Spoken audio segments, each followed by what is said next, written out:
Chilli powder అన్ని రకాల వంటలకు పచ్చళ్లకు సరైన chilli powder. No colour, no chemicals.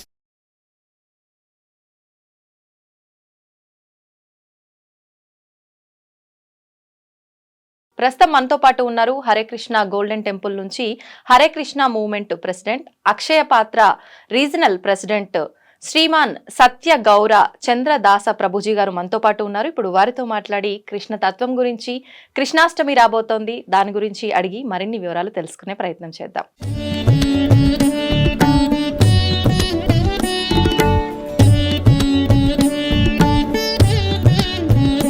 Achyutam కేశవం Ramanarayanam Krishna Damodaram వాసుదేవం హరిం Sridharam Madhavam గోపికా వల్లభం జానకీ నాయకం రామచంద్రం భజే.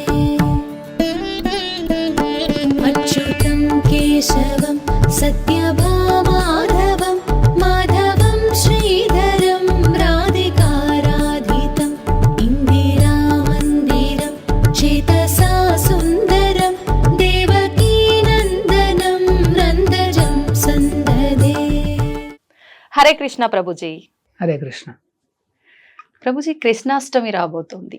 కృష్ణుడు జన్మించిన ఈ అష్టమినే మనం కృష్ణాష్టమి అని, శ్రీకృష్ణ జన్మాష్టమి అని రకరకాలుగా సంబోధించుకుంటూ ఉంటాం. మరి అంటే కృష్ణుడి జననానికే ఎన్నో కారణాలు ఉన్నాయి. ఒక పర్పస్ ప్రకారమే ఆయన జన్మం తీసుకున్నారు. అసలు ఈ కృష్ణాష్టమి విశిష్టత గురించి, దాని గురించి వివరించండి. నాకు అన్నమాచార్యులు రాసిన ఒక చక్కటి పాట మనందరికీ తెలిసింది.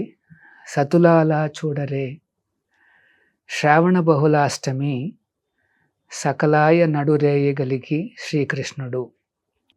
తర్వాత పుట్టియప్పుడే చతుర్భుజాలు శంకు చక్రాలు ఎట్టు ధరించేనే ఈ కృష్ణుడు అని అన్నమాచార్యులు ఆశ్చర్యపోతూ ఈ అద్భుతమైన రచన చేశారన్నమాట. సో శ్రీకృష్ణ జన్మాష్టమి, శ్రావణ బహుళాష్టమి, గోకులాష్టమి,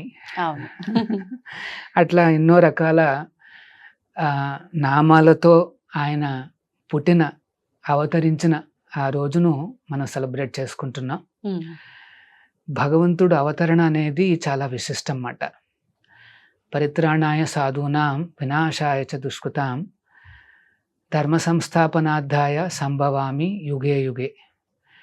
ప్రతి యుగంలో కూడా నేను దిగి వస్తాను అని చెప్తున్నాడు. దానికి 3 కారణాలు చెప్తున్నాడు ఆయన. పరిత్రాణాయ సాధూనా, సాధువులను రక్షించడానికి, వినాశాయ చ దుష్కృతాం అంటే మిస్క్రియంట్స్ని నశింపచేయడానికి, అంతేకాకుండా ధర్మ సంస్థాపనార్థాయ. ఎందుకంటే మిస్క్రియంట్స్ కానీ లేకపోతే దుష్టులు కానీ రాక్షస స్వభావం కానీ సమాజంలో పెరిగితే ధర్మాన్ని అణిచేస్తారు వాళ్ళు. సో దాన్ని మళ్ళీ స్థాపించాలి. సో ధర్మ సంస్థాపనార్థాయ సంభవామి, నేను దిగి వస్తాను అని చెప్తున్నాడు అన్నమాట భగవంతుడు. సో అంటే ఈ ప్రపంచము ఆ దేవాది దేవుడి నుండి డిస్కనెక్ట్ అయి ఉండలేదు. ఆల్రెడీ ఆయన చూపు దీని మీద ఉన్నదన్నమాట. ఎప్పుడైతే ధర్మం నశిస్తోందో, తన భక్తులకు అంటే సామాన్యులకు బాగా పీడన అనేది ఎక్కువ అవుతుందో, వెంటనే ఆ స్వామి దిగి వస్తాడనమాట. అంటే ఎప్పుడు నేను అందరినీ చూస్తూనే కనిపెట్టుకుంటూనే ఉన్నాను, కానీ ఇలాంటి సందర్భాల్లో వస్తున్నాడు. కానీ భగవంతుడికి తెలుసు ఆల్రెడీ ఏమిటి, ఎప్పుడు ఎట్లాంటి టర్మాయిల్స్ ఎక్కువగా ఉంటాయని అని తెలుసు. అందుకనే ఒక రకంగా చెప్పాలంటే ముందుగానే డిసైడ్ చేసుకుంటాడు అనమాట ఆ డేట్ని, ఆ టైంని మాట. సో కృష్ణుడు ఎప్పుడు వస్తాడు అనేసి శాస్త్రంలో చెప్పబడి ఉంది. ఇది చాలా ఇంపార్టెంట్. ఎందుకంటే ఎవరైనా చెప్పొచ్చు నేను అవతారాన్ని, నేను విష్ణు అవతారాన్ని అంటే మనకి అప్పుడు ఎస్టాబ్లిష్ చేసే మార్గం ఉండాలి. సో సో ఆచార్యులు ఏం చెప్తారు అంటే అది శాస్త్రాలలో ఆల్రెడీ నిర్ణయించి ఉండాలన్నమాట. అప్పుడే మనం నమ్ముతాం. అంటే వస్తున్నారు అనగానే అది దానికి నిర్ధారణ అనేది ఉండాలి. ఓకే. సో కృష్ణుడు వస్తున్నాడు అంటే దానికి నిర్ధారణ ఆల్రెడీ ఉండాలి. అలాగే ఇంకొక అవతారం వస్తోంది అంటే ఉండాలన్నమాట. లేకపోతే మనకు బేసిస్ ఉండదు. ఎవరు చెప్పినా మనకి కన్ఫ్యూషన్ అన్నమాట.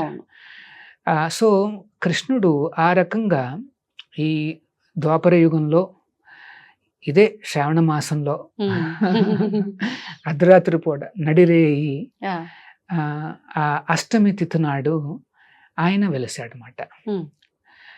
అప్పటి వరకు కూడా వసుదేవుడు దేవకి అంటే తల్లిదండ్రులు వారు జైల్లో ఉన్నారు, బంధించబడ్డారు. ఆ దేవకి అన్నగారే కంసుడు బంధిస్తాడనమాట. సో మరి అప్పటి వరకు ఏదో లేబర్ పెయిన్స్ లాగా ఫీల్ అవుతూ ఉంటుంది దేవకి. కానీ సడన్ గా ముందు ఆ నారాయణుడు ప్రత్యక్షం అవుతాడు అనమాట. వెంటనే అన్నీ తగ్గిపోతాయి. సో ఏమిటా అని చూస్తే సాక్షాత్తు భగవంతుడు వెంటనే తన ప్రార్థనలన్నీ సమర్పించి వెంటనే నారాయణుడు చిన్న బాలకుడుగా మారిపోతాడు. ఎలా మారుతాడు? పుట్టిన అవతరించిన తర్వాత వెంటనే మారిపోతాడు. అట్లాగా ఎట్లా మారుతాడు? పుట్టేయప్పుడే చతుర్భుజాలు శంకు చక్రాలు ఎట్టు ధరించిన ఏ కృష్ణుడు అనేసి. అంటే ఆ చిన్న పిల్లవాడుగా ఉన్నప్పటికీ 4 చేతులు కనిపిస్తున్నాయి. శంఖ చక్ర గదాయుధాలతో, వైడూర్యాలతో, కిరీటాలతో, పెద్ద జుట్టుతో.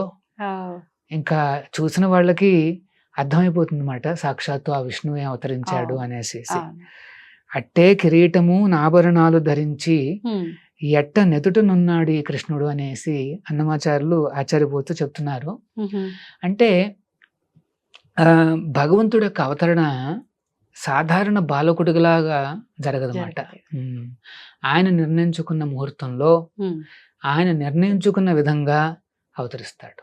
ప్రభుజీ ఇప్పుడు ఆమె అంటే కృష్ణుడి తల్లి గర్భధారణ జరిగినట్టు అదంతా ఆనవాళ్ళు ఉన్నాయి, కానీ గర్భం నుంచి నార్మల్ గా అందరికి సహజంగా డెలివరీ జరిగిన విధానము అదంతా కూడా ఎక్కడ రాసి పెట్టలేదు.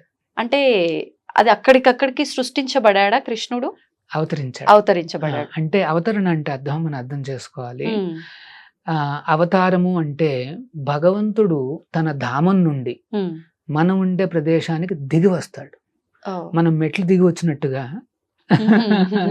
ఆయన దిగి వస్తాడు అన్నమాట. అంటే మెట్లు దిగుతాడా లేకపోతే ఇంకొక రకంగా చేరుకుంటాడా అది ఆయన ఇష్టం. అంతే. ఇప్పుడు అంటే కారాగారంలోనే ఆయన ఆవిర్భావం జరగటానికి వెనకాల ఆంతర్యం ఏదైనా ఉందండి?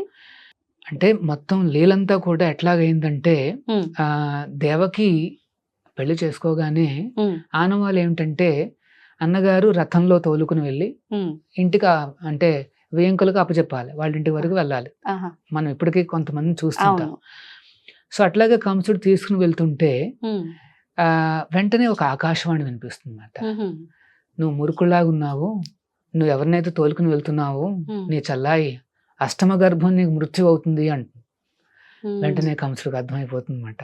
ఓహో నేను నా మృత్యువుని నేను తీసుకెళ్తున్నానని చెప్పి వెంటనే చాలా క్రూరంగా మారిపోతాడు. అప్పటి వరకు చల్లాయి ఎంతో ఆప్యాయంగా చూసుకుంటున్నవాడు వెంటనే ఒక ఖడ్గాన్ని తీసుకుని జుట్టు పట్టుకుని చంపడానికి రెడీ అయిపోతాడు అన్నమాట. వెంటనే వసుదేవుడు అప్పుడే కొత్తగా పెళ్ళయింది, భర్త బాధ్యత ఏమిటంటే భార్యను రక్షించాలి. వెంటనే కొద్దిగా కంసుడితో మాట్లాడడం మొదలు పెడతాడు అన్నమాట. అంటే వసుదేవుడికి మంచి పేరుంది సొసైటీలో, ఏమిటంటే మాట ఇస్తే నిలుపుకుంటాడు అని. సో కంసుడు చూస్తున్నాడు వసుదేవుడు ఏం చెప్తాడా అని. వసుదేవుడు అంటాడు, నేను కావలిస్తే పుట్టిన ప్రతి పిల్లవాడిని నీకు అప్పచెప్తాను అంటాడు అనమాట. వెంటనే కంసుడు ఒప్పుకుంటాడు, ఎందుకంటే తెలుసు మాట నిలబెట్టుకుంటాడు. అయినప్పటికీ బంధించేస్తాడు. మొట్టమొదటి కొడుకు పుడతాడు. దేవకి కళ్ళ ముందే వసుదేవుడు తీసుకుని వెళ్ళి కంసుడికి అప్పచెప్తాడు అనమాట. ఎంతో బాధాకరంగా ఉంటుంది. వెంటనే కంసుడు ఏమనుకుంటాడంటే, అరే నువ్వు మాట నిలబెట్టావు అని చెప్పి, నా మృత్యు వచ్చేది 8వ గర్భం కదా, ఇప్పుడు పర్లేదులే నువ్వు తీసుకెళ్ళిపో అని చెప్తాడు అనమాట. బా ఎంత మార్పు వచ్చిందిరా అని చెప్పి ఆనందంగా తీసుకువెళ్తుంటే ఈ లోపల కంసుడు యొక్క అనునూయులు ఉంటారు కదా, వారందరూ ఏమంటారంటే మనం విష్ణువుని నమ్మలేము, 8 అన్నాడు మరి 1 అయితే ఫస్ట్ గర్భమే అయితే ఉండొచ్చు. సో వెంటనే కంసుడు సంశయం అక్కడ చాలా కిరాతకంగా ఆ బిడ్డను తీసుకుని చంపేస్తాడు అనమాట.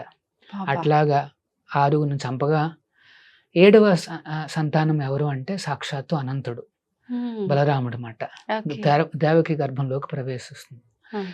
అప్పుడు భాగవతం ఏం చెప్తోంది అంటే ఆ ఆ భగవంతుడు శ్రీకృష్ణుడు తన యోగమాయను పిలిపిస్తాడనమాట. పిలిపించి నేను ఇప్పుడు అనంతుడు తర్వాత నేను రాబోతున్నాను. సో నేను ఇప్పుడు ఆ అనంతుణ్ణి నువ్వు దేవకి గర్భం నుండి తీసుకుని వెళ్ళి రోహిణి గర్భంలోకి ప్రవేశపెట్టు అంటాడు. అంటే ఆల్రెడీ సంతానం. అవును. సో అమ్మవారు సంకోచిస్తుంది, ఎందుకంటే బలరాముడు ఆయన దేవాది దేవుడే. సో అప్పుడు కృష్ణుడు అంటాడు, కాదు ఇది సాధ్యం అవుతుంది, నువ్వు స్వామిని ఆకర్షించి రోహిణి గర్భంలోకి ప్రవేశం. రోహిణి ఎక్కడ ఉంటుంది అంటే గోకులంలో ఉంటుంది అన్నమాట, నందుడి దగ్గరే ఉంటుంది. సో ఆ రకంగా తీసుకెళ్ళమని చెప్పి యోగమాయను కూడా గోకులంలో పుట్టమని చెప్తాడు అన్నమాట. సో ఆ రకంగా ఆ అరేంజ్మెంట్ పూర్తి కాగానే అందరూ ఏమనుకుంటారు అంటే దేవకికి గర్భస్రావం అయిందనుకుంటారు, మిస్కేరేజ్. ఎందుకంటే అనంతుని తీసేసుకుంది ఆవిడ. తీసుకువెళ్ళి రోహిణికి గర్భంలో ప్రవేశపెడుతుంది అనమాట. సో ఇక్కడ అనుకోవడం ఏంటంటే మిస్క్యారేజ్ అనుకుంటారు, కానీ సేఫ్ గా ఉంటాడు అనమాట బలరాముడు అక్కడ. తర్వాత ఆ భగవంతుడు ఆ రకంగా అవతరిస్తాడు. అంటే ఫస్ట్ దేవకి ముందు అవతరించి తన బిడ్డగా మారిపోతాడు అనమాట.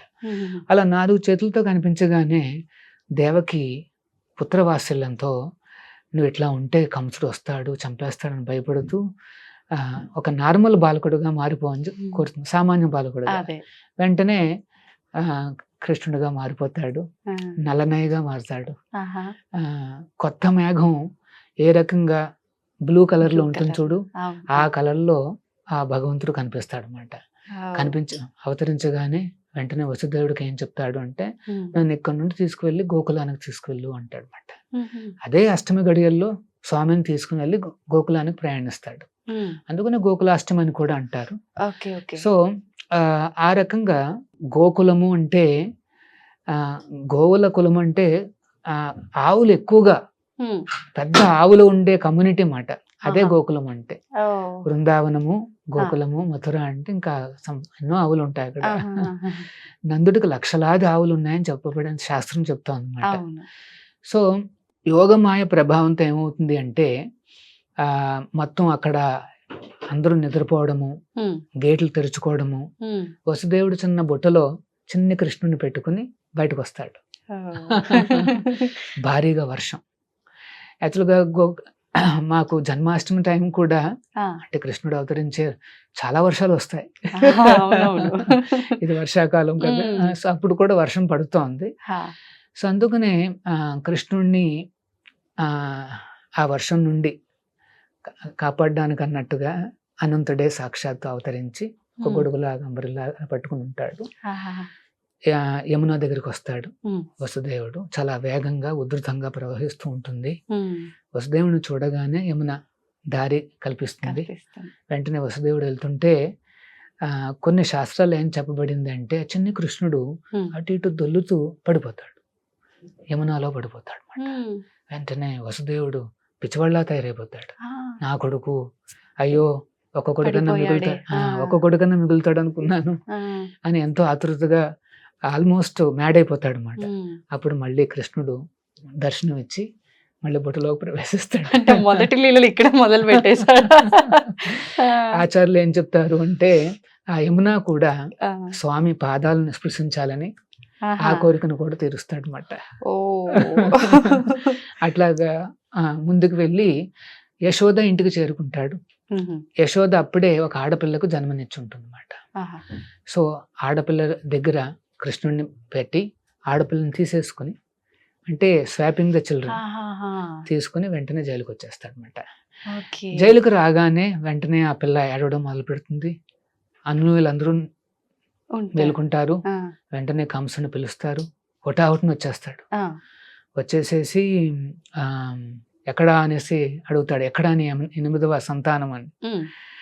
దేవకి అంటుంది, చూడరా ఆడపిల్లరా, వదిలిపెట్టేసాయి, నిన్ను చంపేది మగవాడు కదా అనేసి అంటే, కాదు కాదు విష్ణువుని నమ్మకూడదు, 8వ సంతానం అన్నాడు గాని ఆడవాళ్ళ చెప్పలేదు కదా అని చెప్పి చాలా క్రూరంగా అంటే 2 కాళ్ళు పట్టుకుని అయ్యో బండ మీదకి కొట్టడానికి ప్రయత్నిస్తాడు. హా. ప్రయత్నించినప్పుడు ఆ ఆడపిల్ల చేతి నుండి స్లిప్ అయ్యి ఆకాశంలోకి ఎగిరి ఉమ్. అమ్మవారిలా అవతరిస్తుంది అన్నమాట. ఆ దుర్గాదేవిగా వెలుస్తుంది. ఓ. యోగమాయ వెలిచి కంసుని హెచ్చరిస్తుంది అన్నమాట. ఆ. మూర్ఖుడా నీ మృత్యు ఆల్రెడీ ఉన్నది, దగ్గరకు వస్తోంది. ఎంతో ఇన్నోసెంట్ అమాయకులైన ఈ వసుదేవుడు దేవకిని ఏ రకంగా బంధించి హింసలు పెడుతున్నావు, అవును. నీ రోజులు దగ్గర పడ్డాయని చెప్పి అంతర్ధానం అయిపోతుంది అన్నమాట. ఉమ్. అంటే ఈ ప్రపంచంలో అమ్మవారు ఉమ్. కృష్ణుడికి చల్లాయిగా అవతరించిందన్నమాట. ఓకే. అందుకనే ఆవిడకి పేరు వైష్ణవి. కృష్ణుడే 8 నామాలు ఇస్తాడు ఆవిడకి. ఆవిడకి. వైష్ణవి అని, దుర్గా అని అట్లా. ఉహు. సో ఆ రకంగా అవతరించగా అంటే ఆవిడ అంతర్ధానం కాగానే ఉమ్. సో కృష్ణుడు ఆల్రెడీ చేరుకున్నాడు. అవును. వెంటనే ఆ రోజునే సెలబ్రేట్ చేసుకుంటాడు అనమాట. ఉమ్. జన్మాష్టమి మర్నాడు రోజుని నందోత్సవం అంటారు అనమాట. నందుడి యొక్క ఉత్సవం. ఓకే. కొడుకు పుట్టిన ఆనందంతో ఆహా. మొత్తం అందరినీ పిలిచి చక్కటి విందును ఆయన ఏర్పాటు చేస్తాడు ఏర్పాటు అన్నమాట. చేస్తారు. సో అది నందోత్సవం ఓకే. అంటారు. ఉమ్. నందోత్సవానికి మా గౌడీయ సంప్రదాయంలో అంటే మా ఇస్కాను హరే కృష్ణ మూమెంట్లో ఒక విశేషం ఉంది. ఏంటి ప్రభుజీ? అదే రోజున ఉమ్. ఈ హరే కృష్ణ ప్రపంచానికి మొత్తానికి తీసుకువెళ్ళిన మా సంస్థాపక ఆచార్యులు ఉమ్. ఈస్ డివైన్ గ్రేస్ విశ్వగురువులు ప్రభుపాదుల వారు అవతరించిన రోజు అన్నమాట అది. ఓ. ఆ నందోత్సవాన్ని మేము వ్యాస పూజగా మేము సెలబ్రేట్ చేస్తాం. ఆహా. అంటే గురువుని ఆ రోజు ఆరాధించటం. కొలుస్తాం, ఆరాధించడం అన్నమాట. సో ఆయన ఆచార్యులు ఈ హరే కృష్ణ మూమెంట్కి ఉమ్. ఎవరైనా సరే ఆయన యొక్క ఆశ్రయాన్ని ఇప్పటికే పొందొచ్చు, ఉమ్. ఆయన ద్వారా కృష్ణుడిని చేరొచ్చు. ఓకే ప్రభుజీ, మరి ఇప్పుడు కృష్ణాష్టమి రోజు అక్కడైతే ఆ వేడుకలన్నీ జరుపుకున్నారు, ఈ రెండవ రోజు కూడా ఇలాంటి కార్యక్రమాలన్నీ చేసుకున్నారు. ఇప్పుడు మనం ఏ రకమైన విధానాలు ఆచరించాలి? కృష్ణుడు అంటే భగవంతుడు అనే దానికన్నా మా ఇంట్లో పిల్లవాడు, మా ఇంట్లో ఒకరు అనే భావన ఎక్కువగా ఉంటుంది ప్రతి ఒక్కరిలో.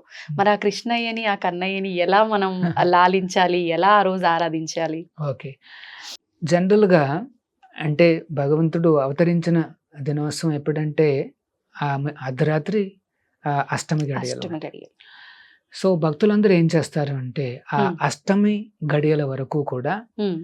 ఉపవాసం చేస్తారు. ఓ. ఆహా. మార్నింగ్ నుండి రాత్రి వరకు కూడా ఉపవాసాలు చేస్తారు. ఆహాహా. ఉపవాసము చేస్తూ ఉమ్. ఇంకొక వైపు కృష్ణనామాన్ని చెబుతూ ఉంటారు అన్నమాట. ఉమ్.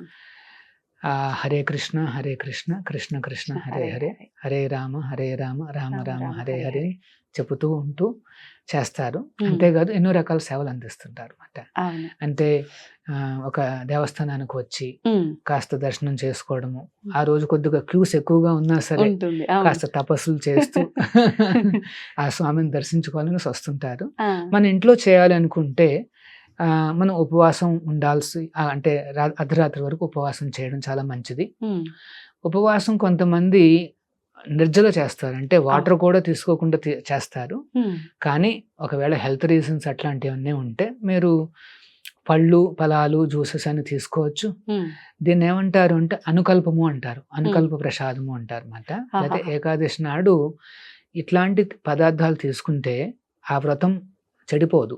ఉమ్. ఏమిటి పళ్ళు ఫలాలు, మిల్క్, ఓకే. యోగట్టు అన్ని తీసుకోవచ్చు. ఆహా. పల్లీలు తీసుకోవచ్చు, ఉమ్. సగ్గుబియ్యం తీసుకోవచ్చు. ఓకే. సగ్గుబియ్యం దుంపతో వస్తుంది కాబట్టి ఆ. సో దుంపలు వెజిటేబుల్స్ అని తీసుకోవచ్చు. ఆహాహా. సో ఒక్క ధాన్యాలు, ఉమ్. పప్పులు, పల్సెస్ అన్ని కూడా అవి అవాయిడ్ చేయాలన్నమాట. ఓకే. సో పాలు, ఫ్రూట్స్, వెజిటేబుల్స్ అన్ని తీసుకోవచ్చు. ఉమ్. చాలా మంది భక్తులు తీసుకుంటారు కూడా. ఉమ్. కానీ అక్కడ మెయిన్ విషయం ఏమిటంటే ఈ హరే కృష్ణ మహామంత్రాన్ని, హరినామాన్ని చెబుతూ ఉండాలి. ఎంత వీలైతే అంత చేయాలి. కొంతమంది భక్తులు అయితే ఆ రోజున 64 మాలలు చేస్తారు. 64 అంటే 64 ఇంటూ 108 సార్లు ఆ భగవంతుడి నామాలు ఉచ్చరిస్తూనే ఉంటారు అన్నమాట. అంటే దాదాపు ఎన్ని అవర్స్ పడుతుండొచ్చు ప్రభుజీ?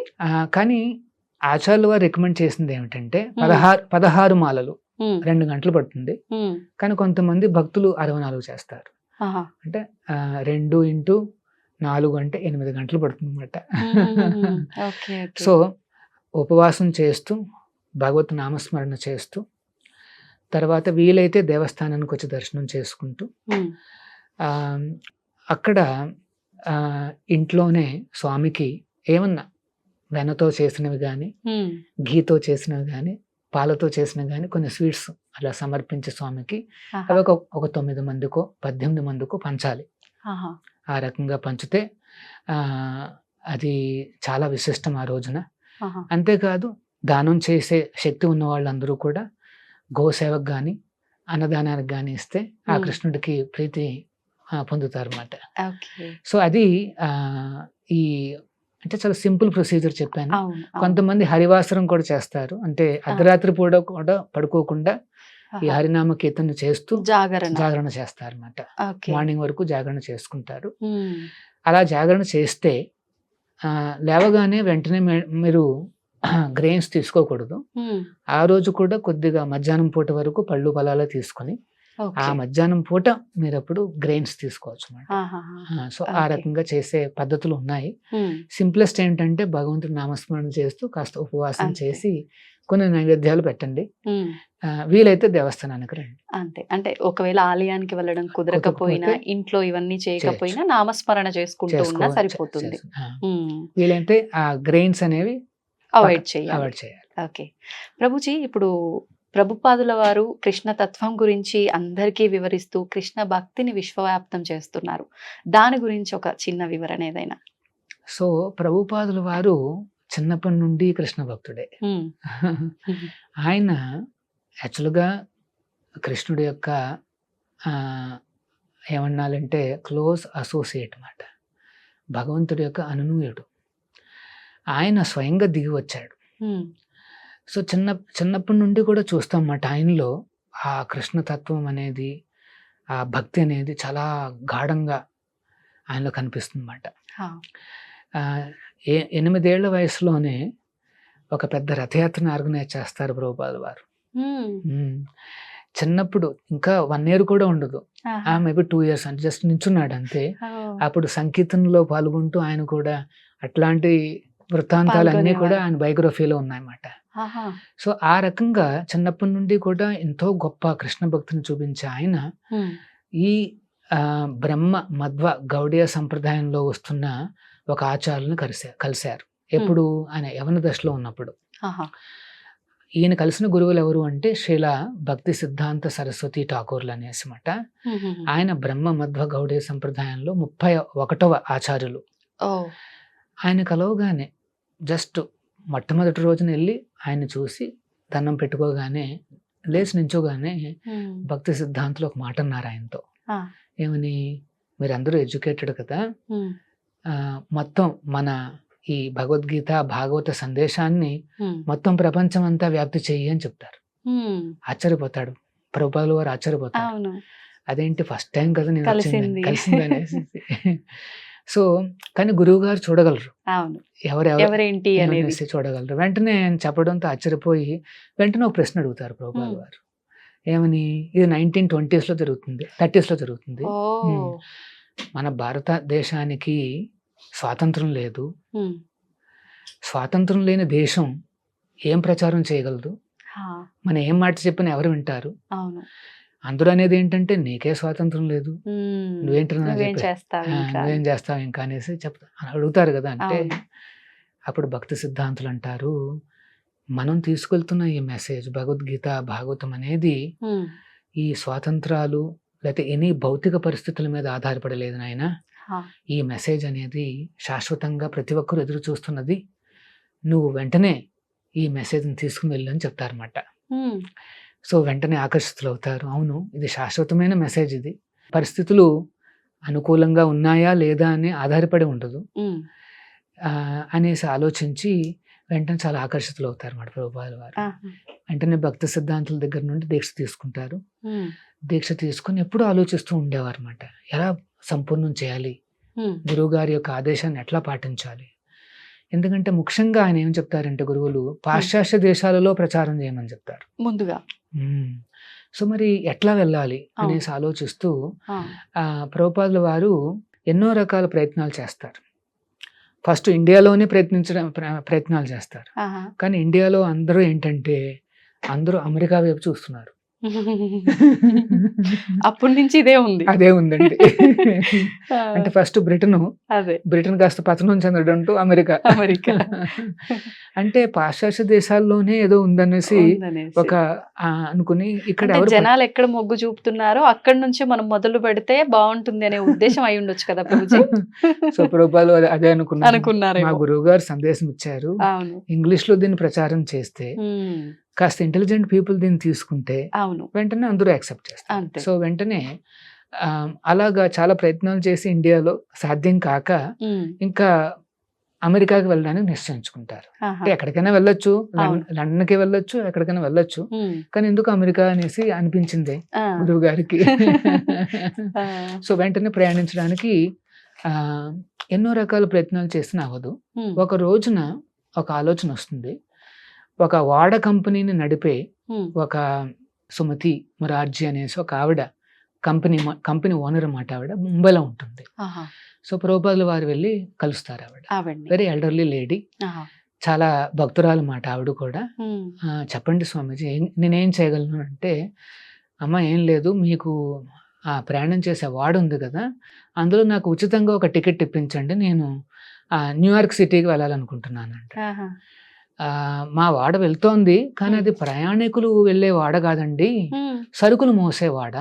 అక్కడ ఎవరు ఉండరు, జస్ట్ సరుకులు పోతున్నాయి అంతే. అది మీరు ఎట్లా వెళ్తారని అడిగితే, లేదండి అయినా పర్లేదు, ఎంతో కొంత ఉంటారు కదా, కెప్టెన్ ఉంటాడు, కొంత క్రూ ఉంటుంది, నేను వాళ్ళతో పాటు వెళ్ళిపోతాను అంటాడు. ఆయన పట్టుదల చూసి ఆవిడ చెప్తున్నమాట. అప్పుడు ప్రభుపాదుల వారి వయస్సు ఎంత అనుకుంటున్నారంటే 70 ఏళ్ళు. 70 సంవత్సరాలు అప్పుడు ఈ రిక్వెస్ట్ చేస్తున్నారు. అంటే అప్పటి వరకు ప్రయత్నిస్తూనే ఉన్నారు. యవ్వన దశలో కలిసారు ఆయన, ఇప్పుడు వరకు ప్రయత్నాలు జరుగుతూనే ఉన్నాయి. అయినప్పటికీ ఆయన ఎప్పుడు డిస్కరేజ్ కాల. గురువు గారి ఒక్క వాక్యాన్ని పరిపాలిస్తున్నారు. ఎన్నో రకాల ఫెయిల్యూర్స్ వచ్చాయి, ఆయన డిస్కరేజ్ కాల.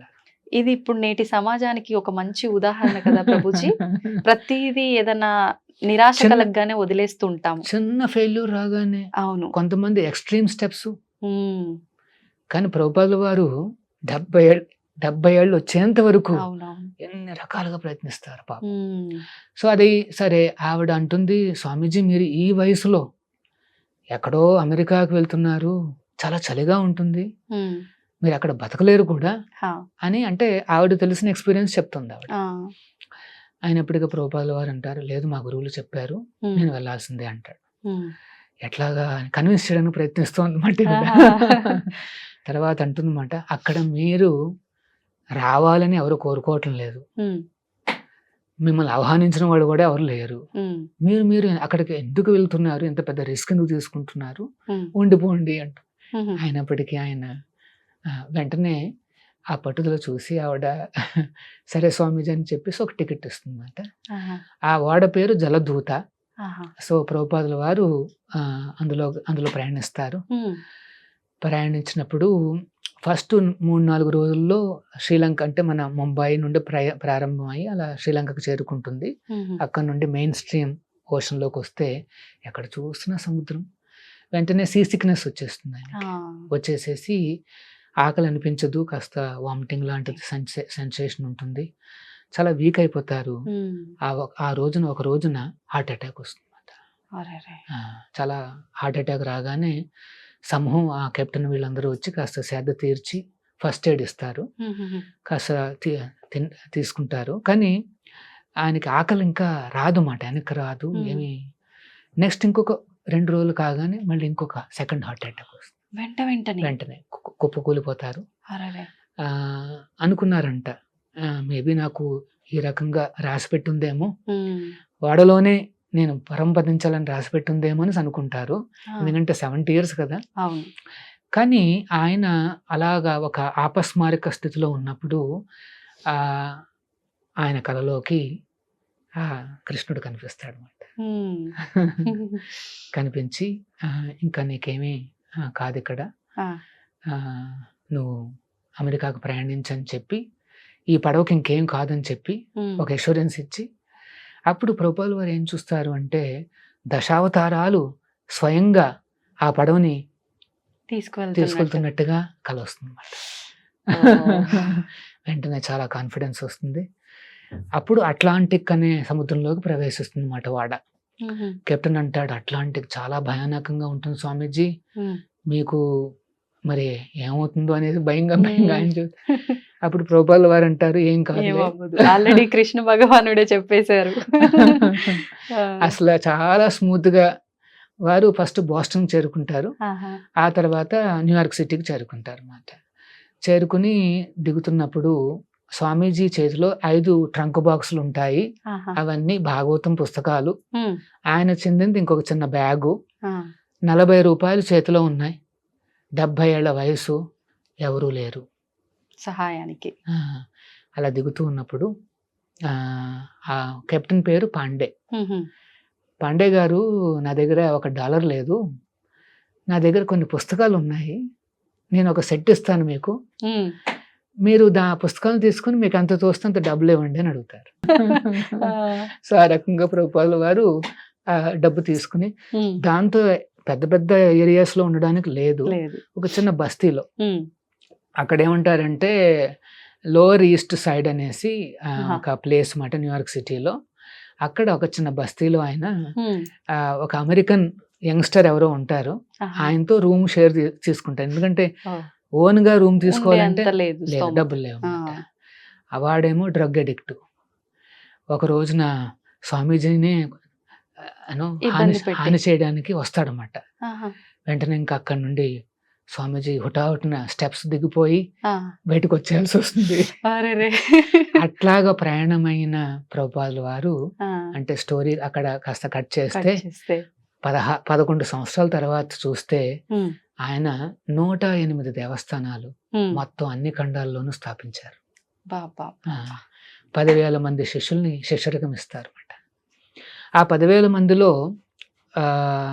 మ్యాక్సిమం ఎవరు అంటే అక్కడ లోకల్ గా ఉండేవాళ్ళు, అమెరికాలోను యూరోపియన్ కంట్రీస్ లో ఉండే చాలా మంది క్రిస్టియన్స్, ముస్లిమ్స్, జూస్, బుద్ధిస్టులు అట్లాంటి వాళ్ళు, మరియు ఇండియాలో కూడా చాలా మంది శిష్యరికం తీసుకున్నారన్నమాట. సో వారికి ఆ రకంగా శిష్యరికం ప్రసాదించే, ఆ కాలంలో వాట్సాప్లు లేవు, మనం గ్రూపులు పెట్టలేము, ఒక లెక్చర్ ఇస్తే అందరికి చేరిపోతుందన్న అట్లాంటి ఏమీ లేవండి. సో అట్లాంటి తరుణంలో కూడా ప్రభుపాదుల వారు వేలాది లెటర్స్ స్వయంగా ఆయన రాసి తన శిష్యులకు డైరెక్షన్ ఇచ్చేవారు అన్నమాట. నువ్వు ఇట్లా చెయ్యి, అట్లా, ఎందుకంటే గురువు అంటే శిష్యుడి యొక్క సమస్యలను అర్థం చేసుకుని సొల్యూషన్స్ ఇవ్వాలి. సో ప్రభుపాదుల వారికి లెటర్స్ రాసేవారు అన్నమాట శిష్యులు, నాకు ఈ సమస్య ఉంది, ఆ సమస్య ఉంది అంటే అప్పుడు ప్రభుపాదుల వారే స్వయంగా ఆన్సర్స్ రాసి పంపించేవారు అన్నమాట. అంతేకాదు 80 పుస్తకాలు రాశారు కృష్ణుడి మీద. అంత పెద్ద ఆర్గనైజేషన్, 10,000 మందిని మేనేజ్ చేస్తూ, పెద్ద పెద్ద అన్ని రకాల ఏమంటారు ఈ ప్రపంచంలో అన్ని రకాలను హ్యాండిల్ చేస్తూ ప్లస్ 80 పుస్తకాలు రాస్తూ. మామూలు మాటల 80 పుస్తకాలు అంటే.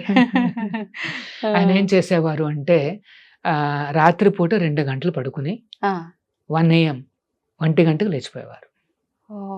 4:30 వరకు ఆయన డిక్టాఫోన్లో ఆ భగవద్గీతను తీసుకుని వ్యాఖ్యానాలు చెప్పేవారు అన్నమాట.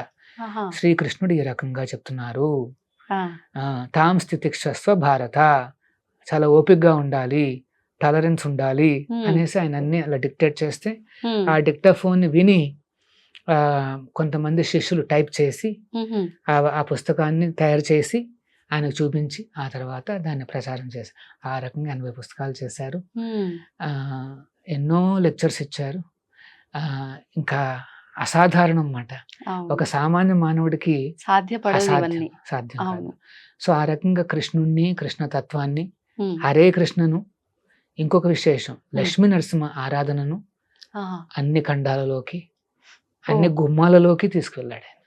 ప్రత్యేకించి ఇప్పుడు అంటే స్వామివారి అవతారాలలో ఎన్నో అవతారాలు, లక్ష్మీ నరసింహ అవతారాన్ని ఎందుకు ఎక్కువగా ప్రభుపాదులు గారు మాట్లాడడం జరిగింది? సో 65లో ఆయన ప్రయాణిస్తున్నారు, అలాగే 66లో చేరుకున్న తర్వాత 67లో, అంటే అప్పటికి ఇంకా ఎంతో మంది లేరు శిష్యులు, ఒక 4-5 దగ్గరకు వచ్చారు. ఆ తరుణంలో ఇంకొక హార్ట్ అటాక్ వస్తుంది. చూడండి, ఆ ఏజ్ చూడండి. సో వచ్చినప్పుడు వీళ్ళకి ఏం తెలీదు, ఎందుకంటే గురువు అంటే ఎట్లా చూసుకోవాలి, వీళ్ళకేం ఐడియా లేదు. హాస్పిటల్కి తీసుకెళ్ళాలా తీసుకెళ్ళకూడదా వాళ్ళు గుణించుకుని మేము హాస్పిటల్కి తీసుకువెళ్దామని అనుకుంటారు అన్నమాట. అనుకుంటే అప్పుడు ప్రభుపాదుల వారు అంటే కాస్త ఆ స్పృహ ఇంకా ఉంది. ఆయన ఏం చెప్తారంటే, వద్దు నన్ను హాస్పిటల్కి తీసుకెళ్ళొద్దు, నేను మీకు ఒక మంత్రం చెప్తాను, ఆ మంత్రాన్ని మీరు ఉచ్చరించండి. అప్పుడు 2 దేవస్థానాలు ఉంటాయి, అక్కడ ఇక్కడ అందరూ కూడా ఉచ్చరించండి అని చెప్పి నరసింహస్వామి వారి యొక్క మంత్రాన్ని ప్రసాదిస్తారు. అప్పటి వరకు వారికి కృష్ణుడు అంటేనే తెలుసు, ఇప్పుడు నరసింహ అంటే వాళ్ళకి ఐడియా లేదు. సో ప్రభుపాదుల వారు చెప్తారన్నమాట, ఈ లక్ష్మీ నరసింహ, ప్రహ్లాద నరసింహ ఆయన కూడా విష్ణు అవతారమే. తర్వాత భక్తుల్ని రక్షించే భావనలో ఉంటాడు నరసింహ, ఎప్పుడు భక్తుల్ని రక్షించే, ఎందుకంటే ప్రహ్లాదుని రక్షించడానికి వచ్చాడు. సో నన్ను రక్షించమని కోరుకోండి, నా గురువు గారు వచ్చిన పని ఇంకా పూర్తి కాలేదు, మీరు పర్మిషన్ ఇస్తే పూర్తి అవుతుంది అనేసి కోరుకోమని చెప్తాడు అనమాట. సో ఆ రకంగా వాళ్ళు ప్రార్థనలు చేస్తారు, రూపాయల వారు ఖచ్చితంగా రికవర్ అవుతారు. సో ఇంత ఘనంగా హరే కృష్ణ అన్ని చోట్ల ప్రచారం అయింది అంటే అది ఆ లక్ష్మీ నరసింహస్వామి అనుగ్రహం. ఇప్పుడు మనకు హరే కృష్ణ గోల్డెన్ టెంపుల్లో లక్ష్మీ నరసింహస్వామి స్వయంభూ ఆలయం కూడా ఉంది. మరి ఇప్పుడు కృష్ణాష్టమి రోజున ఇక్కడ కూడా వేడుకలు జరుగుతాయా? అంటే కృష్ణుడితో పాటు స్వామి వారికి, లక్ష్మీ నరసింహస్వామి వారికి కూడా ఎటువంటి వేడుకలు జరుగుతుంటాయి ప్రభుజీ? అక్కడ యాక్చువల్గా ఆ రోజున ఇరు దేవస్థానాల్లో కూడా విశేషమైన నూతన వస్త్రాలు, ఆభరణాలు సమర్పించడమే కాకుండా మార్నింగ్ నుండి రాత్రి వరకు కూడా ఎన్నో ఉపచారాలు అందించడం జరుగుతుంది అన్నమాట. అంటే ప్రాతకాలంలో స్వామికి షోడశోపచారాలన్నీ సమర్పించి ఆ తర్వాత రెగ్యులర్ నైవేద్యాలు, ఆరతులు, చాలా ఎక్కువ నైవేద్యాలు చేస్తూ ఉంటారు కదా కృష్ణుడికి సంబంధించిన ఏ వేడుకకైనా. జనరల్గా అవతరించిన రోజున 108 ఐటమ్స్ మేము తయారు చేస్తాం. ముఖ్యంగా మాతాజీస్ ఉంటారు, అంటే మా దేవస్థానంలో ఇలాగా ప్రాక్టీస్ చేసే కొంతమంది మాతాజీస్, వారందరూ చక్కగా కృష్ణుడికి వండి పెడతారు అన్నమాట. ఒక 2 రోజుల నుండే వాళ్ళు రెండు రోజుల ముందు నుండే వారు ప్రారంభిస్తారు.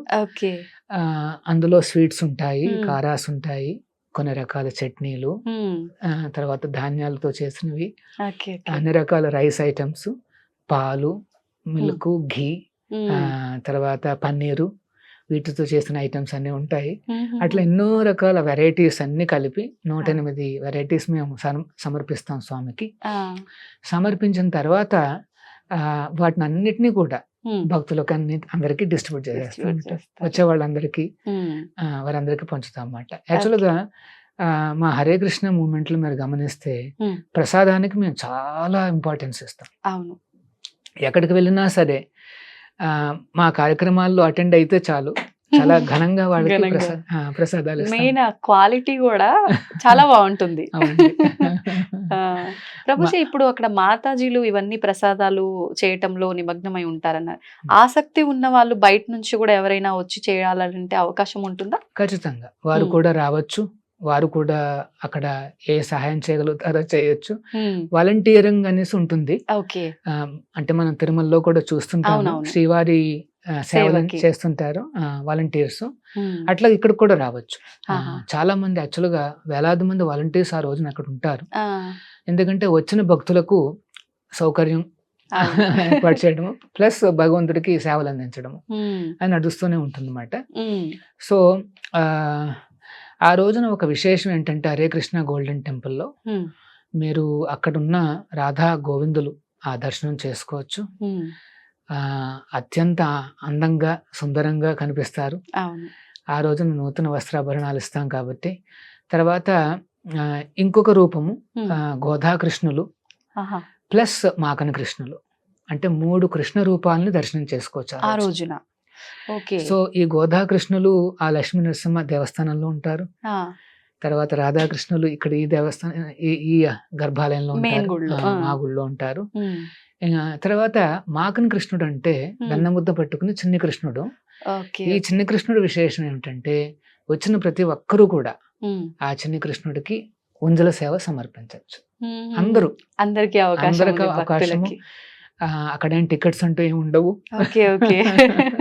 అందరూ చక్కగా స్వామికి సేవను సమర్పించి ఆహా. తీర్థప్రసాదాలు స్వీకరించి చక్కగా ఆనందంగా ఆ స్వామి అనుగ్రహానికి పాత్రలు కావచ్చు. మ్మ్. అందరికీ కూడా ఆహ్వానము అవకాశం ఆ, ఉంటుంది. అవకాశం ఉందన్నమాట. మీరు అందరూ రావచ్చు. ఓకే. ప్రభుజీ, కృష్ణుడు అంటేనే ఆయన లీలలు ఒకటి రెండు కాదు, అసలు చెప్పుకుంటూ పోతే ఎన్నో లీలలు.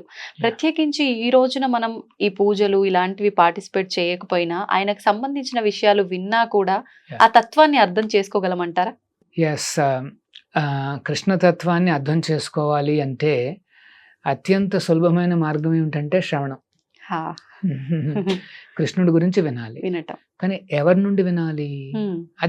అది చెప్పారు. అది మనం ఆచార్యుల వారి నుండే వినాలి. మ్మ్. ఎవరైతే ఆ కృష్ణుడి యొక్క అనన్యమైన భక్తిని మ్మ్. ప్రదర్శించారో అట్లాంటి ఆచార్యుల వారి ముఖం నుండి వచ్చే ఆ వాక్యాలను మనం వినాలన్నమాట. ఆహాహా. ఓకే. సో మన అందరం కూడా ప్రభుపాదుల వారి దగ్గర నుండి వింటే, లేకపోతే ఆయన రాసిన పుస్తకాల నుండి గనక మనం చదివితే మ్మ్. వెంటనే కృష్ణతత్వం అనేది తేలిగ్గా అర్థమవుతుంది. ఓకే. వేదేషు దుర్లభం అన్నారు. యాక్చువల్గా వేదాలలో కృష్ణతత్వం అనేది చాలా దుర్లభం. మ్మ్. మనం చదువుకుంటే ఏం అర్థం కాదు. అర్థం కాదు. కానీ అదుర్లభం ఆత్మభక్త, అంటే ఆత్మభక్తుడు అంటే తన సొంత భక్తుడు ఆయన దగ్గర నుండి వింటే మాత్రం అదుర్లభం, వెంటనే తేలికైపోతుంది. ఓకే. ఓకే. అంటే ఈ రోజున కోట్లాది మంది కృష్ణతత్వాన్ని అర్థం చేసుకుని మ్మ్. ఆయన భక్తులు అయ్యారు అంటే దానికి కారణం ఏంటంటే అదుర్లభం ఆత్మభక్త. ప్రభుపాదుల వారి ఆయన కరుణ ద్వారానే జరిగిందన్నమాట. మ్మ్. సో విశ్వగురువులైన ఈ ప్రభుపాదుల వారిని మనం ఆశ్రయిస్తే వెంటనే కృష్ణతత్వం అనేది చాలా తేలిగ్గా లభిస్తుంది. మ్మ్. మన జీవితంలో పెద్ద చక్కటి ట్రాన్స్ఫర్మేషన్స్ వస్తాయి. ఎప్పుడు ఆనందంగా కిలకిలలాడుతూ మన రెగ్యులర్ డ్యూటీస్ చేసుకోవచ్చు. ఓకే. ప్రభుజీ, కృష్ణతత్వం అంటున్నాం. అంటే అసలు ఏంటి ఈ కృష్ణతత్వం అనుకునే వాళ్ళకు సింపుల్ గా ఏదైనా చెప్పగలరా? ఏం లేదు, మ్మ్. కృష్ణుడు ఒక సుప్రీం పర్సనాలిటీ. ఆ. ఆయన అర్థం చేసుకోవడం అంతే. ఓకే. మ్మ్. ఒక సామాన్యుని అర్థం చేసుకోవడమే చాలా కష్టం. అవును. ఎందుకంటే చూస్తే మనకు అర్థం కాదు ఎవరు. అర్థం అవ్వదు. మనకు అర్థమయ్యేది ఏంటంటే బాహ్యంగా కనిపించే కొన్ని ఫీచర్స్ తప్పితే వాస్తవం. లోనే ఉంటే మనకు అర్థం కాదు. అవును. మరి దేవాది దేవుడు కృష్ణుడు ఆయన అర్థం చేసుకుని దాన్ని తత్వం అంటారు అన్నమాట. తత్వం అంటే ఆ సత్యం మాట, truth as it is. Okay. అంటే యాజ్ ఇట్ ఈస్ గా ఆయన గురించి అర్థం అర్థం చేసుకోవాలి. చేసుకో. జన్మకర్మచమే దివ్యం ఏవం యో తత్వతః త్యక్వా దేహం పునర్జన్మనైతి మామేతి సో అర్జున అన్నాడు కృష్ణుడు. మ్మ్. ఏమిటి? నా జన్మను నా లీలలను ఎవరైతే తత్వతః అంటే యాజ్ ఇట్ ఈస్ గా అర్థం చేసుకుంటారో, మ్మ్. అంటే యథాతథంగా అర్థం చేసుకుంటారు, ఉన్నది ఉన్నట్టుగా. ఉన్నది ఉన్నట్టుగా, ఆ. దెన్ త్యక్వా దేహం శరీరం వదిలిపెట్టిన తర్వాత ఆ. పునర్జన్మ నైతి, మళ్ళీ ఓ. పునర్జన్మ అంటూ ఉండదు. మరి ఏమైపోతాడు? ఆ. శూన్యంలో కలిసిపోతాడా? జ్యోతిలో అనంతమైన జ్యోతిలో కలిసిపోతాడంటే కాదు, మ్మ్. మామేతి నా దగ్గరికి చేరుకుంటాడు అంటాడు. అంతకన్నా కావాల్సిందే ఉంది. కృష్ణుడుండే ధామానికి అంటే వైకుంఠానికి ఆ గోకులానికి చేరుకోవాలి అంటే అత్యంత తేలికైన మార్గం ఏమిటంటే కృష్ణుడి గురించి వినడం, శ్రవణం. అంటే ఇప్పుడు మీరు చెప్పినట్టుగా ఆ తత్వం అర్థం అవ్వాలి అంటే వింటేనే సరిపోతుందా? ఈ వినటము ఈ చదవటము మాకు రాదండి, మేము ఆయనను ఆరాధించడం మాత్రమే వచ్చు, సేవ చేయడం మాత్రమే వచ్చు, అటువంటి వారికి అర్థమవుతుందంటారా? ఖచ్చితంగా సేవ అందిస్తే చాలు, వెంటనే కృష్ణుడు నెమ్మదిగా మన దగ్గరకు వచ్చేస్తాడు. ఒక రోజున చైతన్య మహాప్రభుల వారు అంటే సాక్షాత్తు కృష్ణుడి యొక్క భక్తావతారం అని మేము నమ్ముతాం అన్నమాట. సో శ్రీ చైతన్య మహాప్రభుల వారు ఒకసారి శ్రీరంగం వెళ్తారు. ఓకే. వెళ్ళినప్పుడు అక్కడ ఒక బ్రాహ్మణుడు ఉంటాడు. భగవద్గీతని చేతిలో పెట్టుకుని కళ్ళమ్మట కాస్త నీళ్ళు వస్తూ కనిపిస్తాడు అనమాట. భగవద్గీత చూస్తాడనమాట. చైతన్య మహాప్రభుల వారు చూస్తే ఆయన భగవద్గీత ఉల్టాగా పట్టుకుని ఉంటాడు. కానీ కళ్ళమ్మట ఏదో నీళ్లు కనిపిస్తున్నాయి. ఏంటండి బ్రాహ్మణులు మీరు ఇట్లాగా ఏం చేస్తున్నారు మీరు అని అడుగుతారు అనమాట. అంటే ఏం లేదు, మా గురువులు నన్ను భగవద్గీత చదవమన్నారు, నాకేమో ఒక ముక్క చదవడం రాదు, నాకు చదువు లేదు, ఎటువంటిది ఏది లేదు, మా గురువుకి ఇవన్నీ తెలుసు అయినప్పటికీ చదవమన్నారు. సో నేను పుస్తకం తీసుకుని రోజు కాస్త అటు ఇటు తిప్పుతూ ఉంటాను, నాకు ఇందులో ఏం అర్థం కావట్లేదు. ఆ. మరి అది సరే, మరి కళ్ళమ్మట నీళ్ళు ఏమిటని అడుగుతాడు అనమాట. ఉమ్. అడిగితే అప్పుడు అంటాడు, ఎప్పుడైతే నేను ఈ పుస్తకం చూస్తానో వెంటనే నాకు ఆ కృష్ణుడు గుర్తుకొస్తాడు. ఉమ్. ఆ కృష్ణుడు తన భక్తుడైన అర్జునుడి యొక్క రథానికి సారథ్యం వహించాడు, తన భక్తుడికే సారథ్యం వహించాడు. ఇప్పుడు చూడండి, మన నార్మల్ లోకంలో ఉమ్. ఓనర్ వెనకాల కూర్చుంటాడు ఉమ్. కారులో, ఉమ్. డ్రైవర్ ముందు కూర్చుంటాడు. ఇక్కడ కృష్ణుడు ఆయన ఆయన ఓనరు, అవును. కానీ ఆయన డ్రైవర్ అవుతాడు. అవుతాడు. వెనకాల అర్జునుడు కూర్చోబెట్టాడు. కూర్చోబెట్టాడు. అది గుర్తుపెట్టుకుని ఈ బ్రాహ్మణుడు ఎంతో ఆనందాన్ని పొందుతుంటాడు అన్నమాట. ఆ. అప్పుడు చైతన్య మహాప్రభులు వారు అంటారు, నాయన భగవద్గీత చదివిన తర్వాత వచ్చే ఆ ఎఫెక్ట్ ఏంటంటే ఉమ్. ఇదే, ఆ భగవంతుడి మీద ఆప్యాయత, ఆనందము. ఆ. నీకు అది ఆల్రెడీ నీకు లభించింది, నీ భగవద్గీత చదువు అనేది సాఫల్యమైంది నాయన అని చెప్తాడు. ఆశ్చర్యపోతాడు మాట ఆ బ్రాహ్మణుడు. లేదు, Okay. నేనేం చదవలేదు అంటే, లేదు నేను చదివిన తర్వాత కూడా రాని ఆ భావన నీకు అలాగే అర్థమైపోయింది. అర్థమైపోయింది.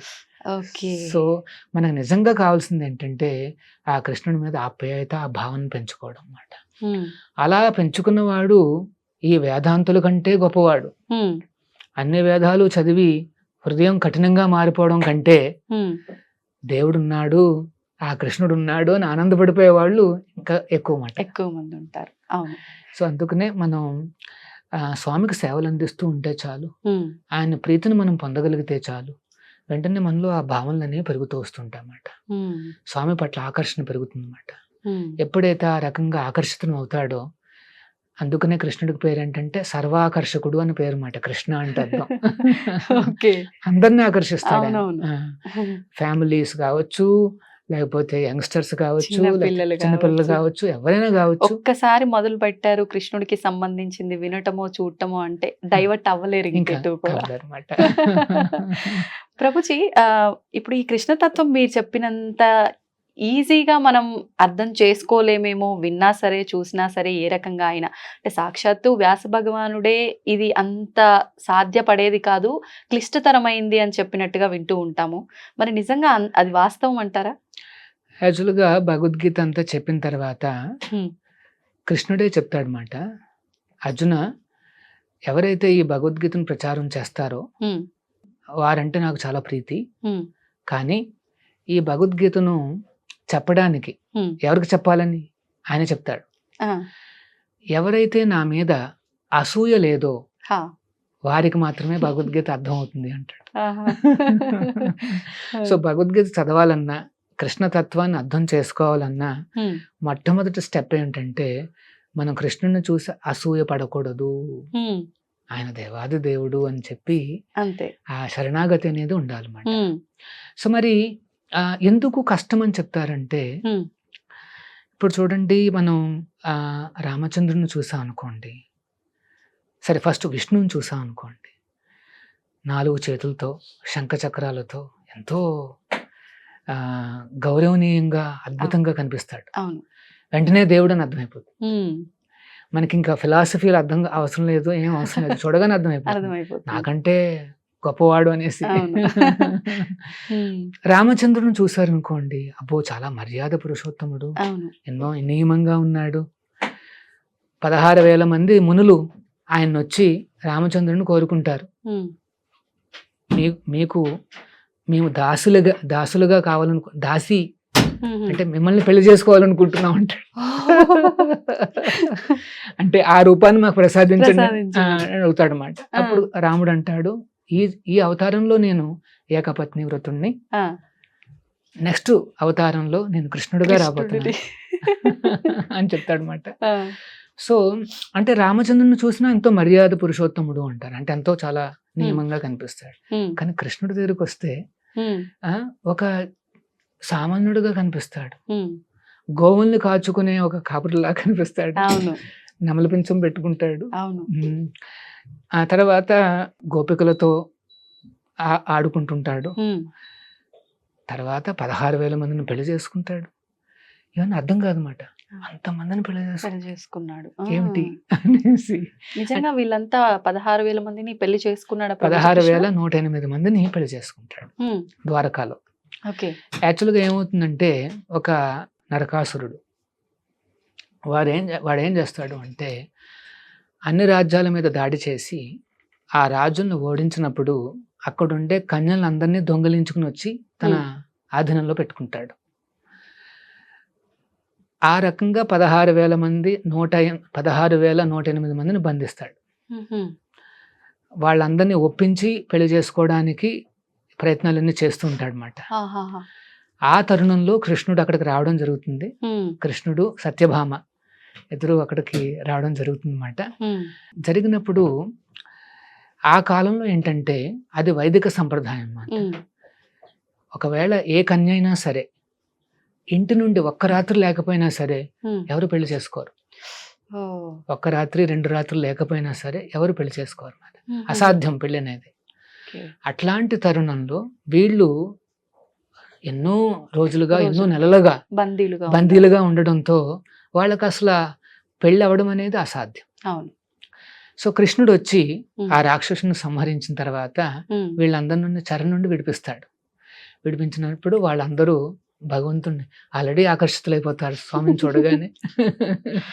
వెంటనే ప్రార్థనలు ఇచ్చి సరే మీకేం కావాలని కోరుకోమని చెప్తే మాకిప్పుడు మేము ఇంటికి వెనక్కి వెళ్ళినా సరే ఎవరు పెళ్లి చేసుకునే అవకాశం లేదు. సో మరి అయితే ఏంటి అంటే ఏం కావాలి మీకు అంటే మమ్మల్ని మీరే పెళ్లి చేసుకోండి. అంటే అప్పుడు కృష్ణుడు 16,108 మంది అంటే ఆల్రెడీ 8 మంది మెయిన్ క్వీన్స్ ఉంటారు. మిగతా వాళ్ళందరినీ కూడా పెళ్లి చేసుకుంటాడు. అందరినీ పెళ్లి చేసుకుని ఒక్కొక్కరికి ఒక్కొక్క భవంతిని నిర్మిస్తాడు అక్కడ ద్వారకాలో. అంతేకాదు 16,108 రూపాలుగా తను కూడా ఎక్స్పాండ్ అవుతాడు. ఒక్కొక్క భార్యతో ఒక్కొక్క రూపం నివసిస్తుందన్నమాట.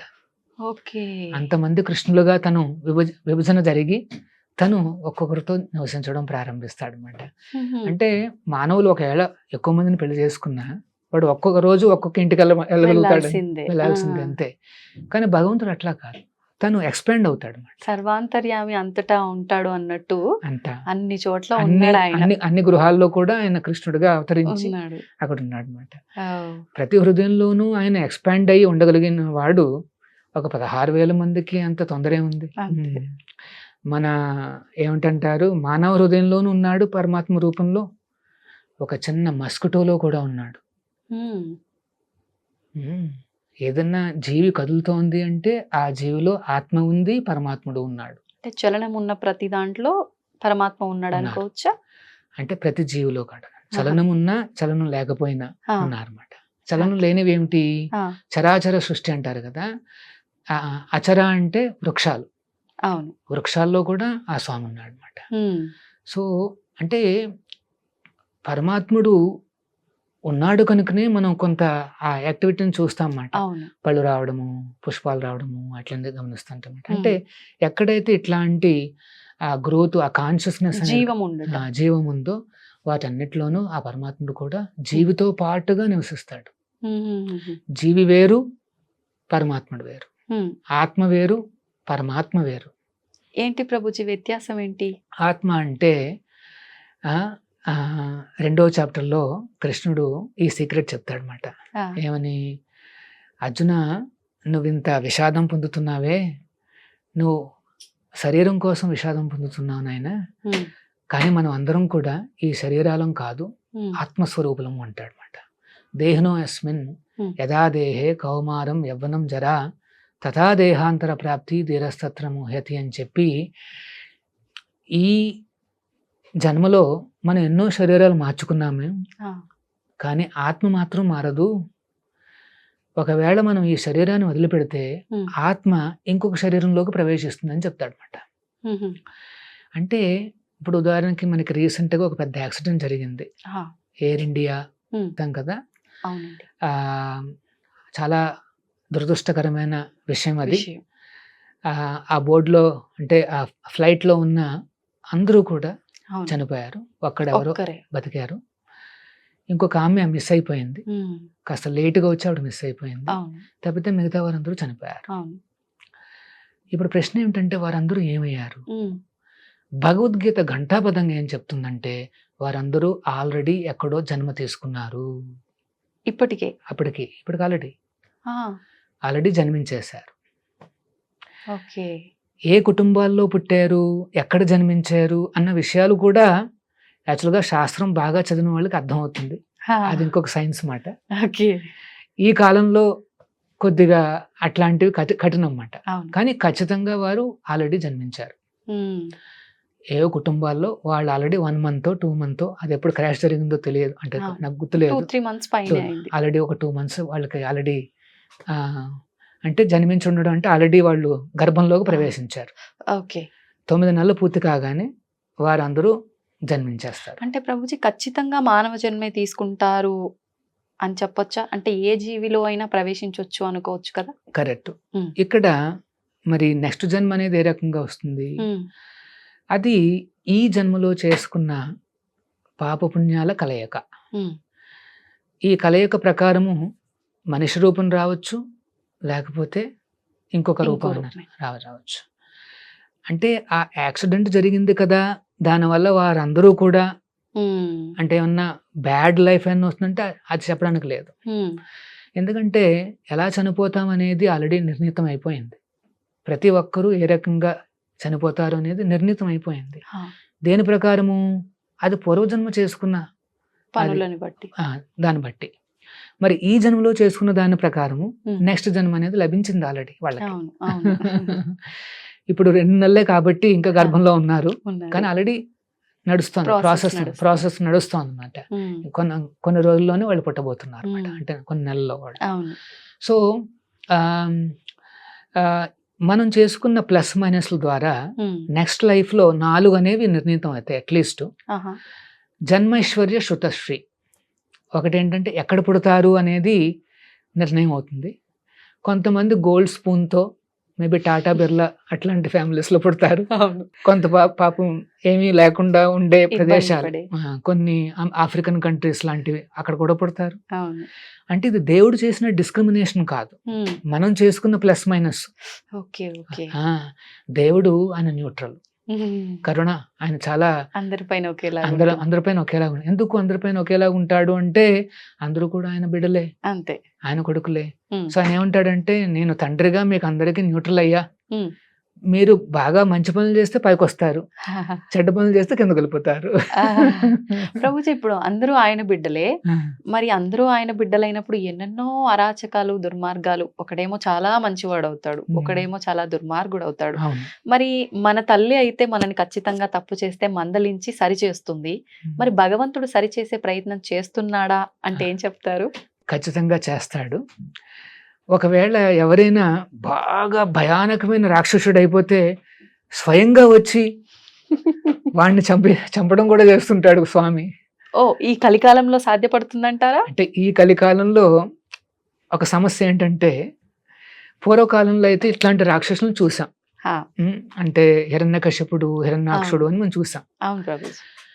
మరి కలియుగంలో ఒక విశేషం ఏంటంటే ఆ. ప్రతి ఒక్కళ్ళలోనూ ఆ రాక్షస గుణాలు ఉన్నాయి.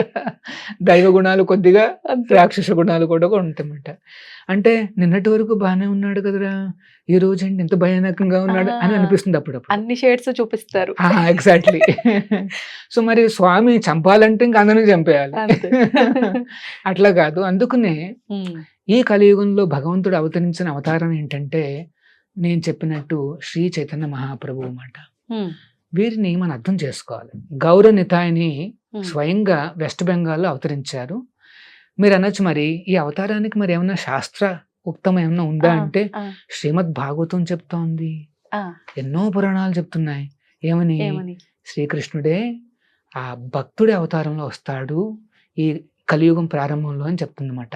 ఓ, సో ఏంటది? కృష్ణవర్ణం తుషాకృష్ణం సాంగపాంగాస్త్ర పార్షదం యజ్ఞై సంకీర్తన ప్రాయ యజంతి సుమేధసహ.